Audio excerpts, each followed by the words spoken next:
कुछ लोगों ने जिस तरह से इस देश को एक मजाक बना दिया था, तो इस तरह की वारदातें फिर से ना हो इस देश में। एक देशभक्ति की और देश प्रेम की भावना से ये फिल्म बनी है। हमारा जो ग्लोरियस पास्ट है और वेरी इनग्लोरियस चीज़ें उसमें जो हुई है उसको दर्शाती हुई एक फिल्म है।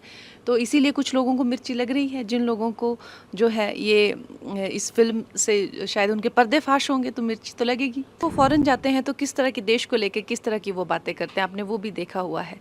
तो क्या उनको देश को लेके उनकी क्या भावनाएं हैं, वो किससे छुपी हैं? वो तो अपनी सत्ता के लिए देश के टुकड़े करने से नहीं वो हिचकिचाते हैं। ये भी पॉलिटिकल गेन के लिए ये चीज़ें की जाती हैं, वोट बैंक बनाने के लिए चीज़ें की जाती हैं।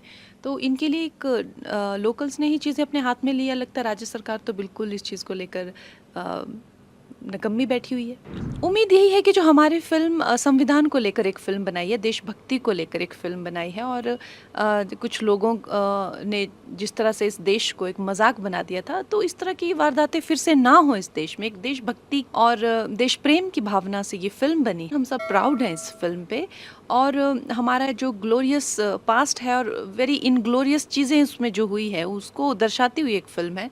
तो इसीलिए कुछ लोगों को मिर्ची लग रही है। जिन लोगों को जो है ये इस फिल्म से शायद उनके पर्दे फाश होंगे तो मिर्ची तो लगेगी। अब मुझे तो लगता है विपक्ष वाले, अब देखिए जिस तरह से अभी भी आप राहुल गांधी जी फॉरेन जाते हैं, उनको कुछ लोगों को जो है वो यूज़ किया जा रहा है, इसमें भड़काया जा रहा है, यूज़ किया जा रहा है, फ्रिंज ग्रुप्स को जो है इंस्टिगेट किया जा रहा है। और आप जानते हैं किस तरह से ये सब चीज़ें वर्क करती हैं। तो अभी भी वो फॉरेन जाते हैं तो किस तरह के देश को लेके किस तरह की वो बातें करते हैं, आपने वो भी देखा हुआ है। तो क्या उनको देश को लेके उनकी क्या भावनाएं हैं, वो किससे छुपी हैं? वो तो अपनी सत्ता के लिए देश के टुकड़े करने से नहीं वो हिचकिचाते हैं।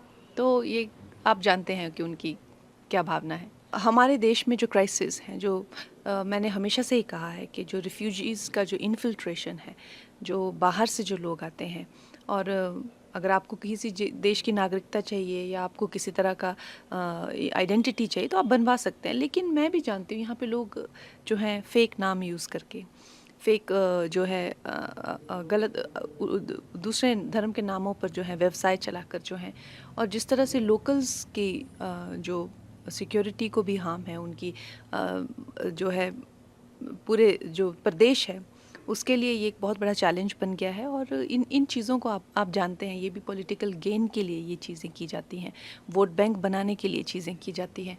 तो इनके लिए एक लोकल्स ने ही चीज़ें अपने हाथ में लिया। लगता है राज्य सरकार तो बिल्कुल इस चीज़ को लेकर निकम्मी बैठी हुई है।